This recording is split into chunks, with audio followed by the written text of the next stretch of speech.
Olá, hoje a gente vai mergulhar fundo num conjunto de relatórios que tentam mapear o futuro da economia global. Isso olhando aí para os próximos anos, né? De 2025 até 2028. Exato. E as fontes são de peso. A gente compilou dados do FMI, Banco Mundial, Goldman Sachs, JP Morgan. Basicamente um panorama de quem pensa para onde o dinheiro do mundo está indo. Pois é, e a nossa missão aqui é tentar traduzir essa montanha de dados. Tentar entender o que esses gráficos todos, o que eles realmente significam, não só para os mercados, mas para o nosso dia a dia. Ok, vamos decifrar isso. E o mais curioso logo de cara é que não tem uma história única sendo contada. As fontes mostram um mundo que, assim, não anda em bloco. Pelo contrário, né? Totalmente. O que a gente tem são narrativas que às vezes até se contradizem. Enquanto uma parte do mundo parece acelerar, outra está pisando no freio. A ideia hoje é justamente essa: encontrar o fio da meada por trás das tabelas. Identificar as grandes forças em jogo, as oportunidades e, claro, os riscos. Exatamente. Bom, vamos começar então pelo número principal que aparece em quase todos os relatórios. Uma projeção de crescimento global que fica ali em torno de 3%. Isso. À primeira vista, parece um número sólido, até meio morno, eu diria. Mas me parece que esse número esconde mais do que revela, né? O que está acontecendo de verdade por baixo dessa média. Exato. Essa média é quase uma miragem. Na prática, o que as projeções mostram é um mundo de múltiplas velocidades. Um mundo de duas velocidades, como diz o título do nosso roteiro. Perfeito. De um lado, a gente tem os Estados Unidos com uma resiliência que, assim, continua a surpreender todo mundo. As projeções são de um crescimento firme, na casa dos 2% a 2,5% ao ano. Ok. No outro extremo, a zona do euro, patinando. Um crescimento bem mais tímido, previsto entre 1% e 1,4%. Bem mais baixo. E no meio disso tudo, a China, que está num processo consciente, administrado de desaceleração estrutural, saindo de quase 5% de crescimento para algo mais perto de 4% no fim do período. Espera um pouco. A gente ouve o tempo todo sobre inflação alta nos Estados Unidos, risco de recessão, juros nas alturas. De onde vem toda essa resiliência americana que os relatórios apontam? Parece contraintuitivo. Essa é a grande questão que os analistas estão tentando responder. E a tese mais forte que emerge das fontes é que tem um motor específico impulsionando a economia americana de forma desproporcional. E qual seria? Investimentos massivos em tecnologia. E mais especificamente em inteligência artificial. Ah, claro. Parece que a promessa de um salto de produtividade por causa da IA já está se traduzindo em investimentos reais, sabe? Algo que a Europa, por exemplo, ainda não conseguiu replicar nessa mesma escala. E claro, quando se fala em IA nos Estados Unidos, o pensamento voa direto para o mercado de ações. As projeções para o S&P 500 que a gente tem aqui são ousadas, para dizer o mínimo. Bem ousadas. Falam em 6.300, até 6.800 pontos já em 2025. Isso é um otimismo impressionante. Mas não sou um pouco como a bolha da internet dos anos 2000 de novo?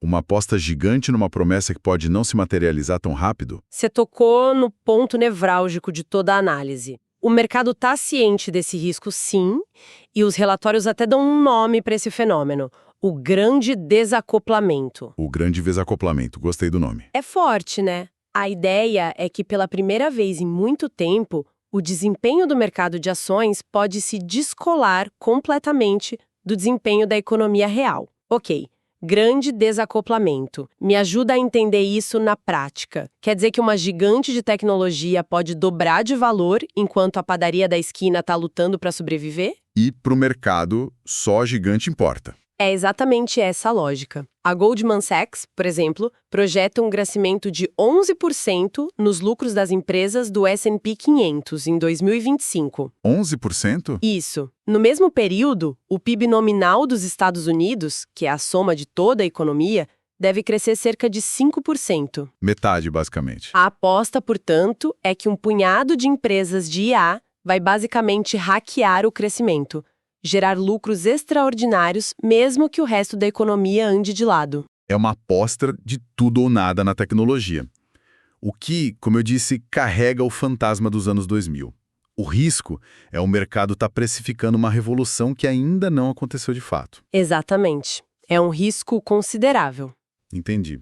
Então, se a grande aposta é essa revolução tecnológica concentrada, para onde mais o dinheiro está indo? Está buscando algum tipo de refúgio ou fazendo outras apostas? Sim, com certeza. Se a gente olhar para os ativos mais tradicionais, como o ouro, as projeções também são bem fortes. Falam em 3 mil, 4 mil e algumas fontes até arriscam 5 mil dólares por onça. O que explica isso? A dinâmica do ouro mudou. Ele deixou de ser só aquele seguro contra a inflação que a gente vê no supermercado, sabe? As fontes apontam para dois motivos novos e muito fortes. O primeiro é uma corrida de compras dos bancos centrais do mundo todo. Ah, interessante. É quase como se eles estivessem, aos poucos, diminuindo a aposta no dólar como a única reserva de valor e buscando uma alternativa mais física, mais universal. E o segundo motivo? O segundo é que o ouro virou o principal seguro contra a instabilidade geopolítica. Com tensões comerciais, conflitos pipocando. Ter ouro é como ter uma apólice de seguro para o sistema financeiro global. E essa trajetória do ouro para cima, ela contrasta violentamente com a de outra commodity essencial, o petróleo. Nos relatórios ele parece seguir o caminho oposto. É uma divergência gritante. Enquanto o ouro dispara, a perspectiva para o petróleo Brent é de baixa. Preços que podem cair para a faixa de 58 a 66 dólares o barril. E a razão para isso? Excesso de oferta, o famoso oversupply. Tanto a OPEP Plus quanto produtores de fora, como os Estados Unidos, estão bombeando muito petróleo no mercado. E isso cria oportunidades, imagino. Exato. Abre espaço para estratégias de investimento que vários analistas mencionam, como a chamada long ouro e short petróleo. Que é basicamente apostar na alta do ouro e, ao mesmo tempo, na queda do petróleo para lucrar com essa diferença de rumos. Exatamente essa jogada. Agora, se o ouro é o porto seguro de milênios, as fontes que a gente analisou dedicam um bom tempo ao seu suposto herdeiro digital. Ah, sim. E aqui, as previsões saem do campo do otimismo e entram no território do explosivo, quando falamos de Bitcoin e Ethereum. Os números são de cair o queixo. São mesmo. Bitcoin acima de 100 mil dólares já em 2025, com alguns chegando a prever 400 ou 500 mil até 2028. E para o Ethereum, as projeções percentuais são ainda mais agressivas. Sim, e a tese por trás desses ativos também está se dividindo em duas narrativas bem claras. Pensa assim, se o Bitcoin está cada vez mais se consolidando como a barra de ouro digital que você guarda num cofre... Uma reserva de valor. Isso, uma reserva de valor que agora ganha legitimidade com os ETFs institucionais. O Ethereum seria o petróleo dessa nova economia digital. O combustível. O combustível não é algo para apenas guardar, mas sim o que faz todo o ecossistema de finanças descentralizadas, DeFi, NFTs, tudo funcionar. O valor dele estaria mais ligado ao seu uso prático. Por isso, alguns veem um potencial de valorização maior. Percentualmente, sim, mas é fundamental dizer, a diferença entre a previsão mais otimista e a mais pessimista é gigantesca, o que mostra o quanto esse mercado ainda é volátil e... imprevisível. Certo. Mapeamos esse cenário global complexo, com economia real e mercado se distanciando, ativos indo para direções opostas. A pergunta que fica é: e como o Brasil se encaixa nesse quebra-cabeça? O Brasil pode ser um dos beneficiários de uma das macro-tendências que aparecem nos relatórios, a perspectiva de enfraquecimento do dólar no longo prazo. Ok. As projeções apontam para uma queda do índice DXY, que mede a força do dólar contra as outras moedas para a faixa de 98 a 100 pontos. E por que isso seria bom para a gente? Historicamente, quando o dólar perde força globalmente, o capital estrangeiro tende a buscar mercados emergentes, como o nosso. E isso nos leva à tese principal para o Brasil que aparece nas análises, a de que a nossa bolsa, o Ibovespa, está barata. Subvalorizada. Exatamente. O argumento central é o valuation. As análises mostram que o múltiplo preço-lucro da Bolsa Brasileira está em torno de 7,2 a 8 vezes. Ok, vamos traduzir isso. Quando um analista diz que o preço-lucro da Bolsa está em 8 vezes, o que isso significa na prática para quem está de fora do mercado? Ótima pergunta. De forma bem simples, significa que, na teoria, se você comprasse todas as ações da Bolsa, os lucros que essas empresas geram levariam só 8 anos para pagar o valor que você investiu. Só 8 anos? Isso é pouco? É bem pouco. Para colocar em perspectiva, a média histórica desse múltiplo no Brasil é bem mais alta, acima de 10 a 11 vezes. E nos Estados Unidos, hoje, esse número passa de 20. Nossa! Porque um PL de 8 é um sinalizador para muitos analistas de que a Bolsa Brasileira está barata, em comparação com sua própria história e com outros mercados. E essa percepção se reflete nas projeções para o Ibovespa. Partindo de uns 150, 155 mil pontos em 2025 e apontando para um potencial acima dos 200 mil pontos até 2028. Exato. Mas aqui me parece que existe um paradoxo. Se a gente olha os dados da nossa economia via relatório Focus, o cenário não parece tão animador. Temos uma projeção de Selic ainda na estratosfera. 15% em 2025. 15% em 2025, caindo para 12,25% só em 2026. O câmbio estabilizado num patamar alto, entre 5,40 e 5,50. Inflação demorando a ceder. Como pode a Bolsa subir com juros de 15%? O que o mercado está enxergando que não está na foto do dia a dia? Esse é o ponto-chave para entender a tese sobre o Brasil. O mercado financeiro raramente reage à foto de hoje.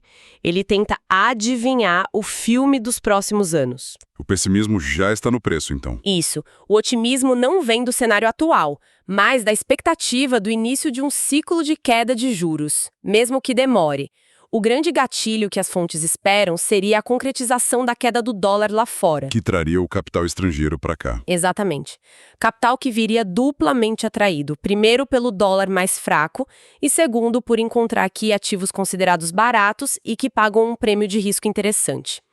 Então, para amarrar tudo, o cenário global é de crescimento modesto, mas com os mercados numa aposta frenética na revolução da IA, criando esse grande desacoplamento da economia real. É a síntese perfeita. No meio disso, vemos ativos refúgio como o ouro subindo, commodities como o petróleo caindo e os ativos digitais na sua própria montanha-russa de expectativas.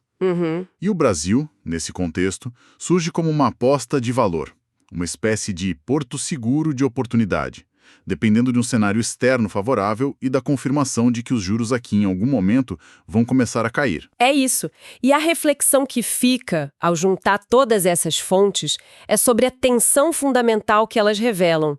O desempenho dos investimentos parece cada vez mais ditado por grandes narrativas, como a da IA, E cada vez menos pela realidade econômica que a maioria das pessoas vive. Exatamente. O que nos deixa com uma pergunta para pensar.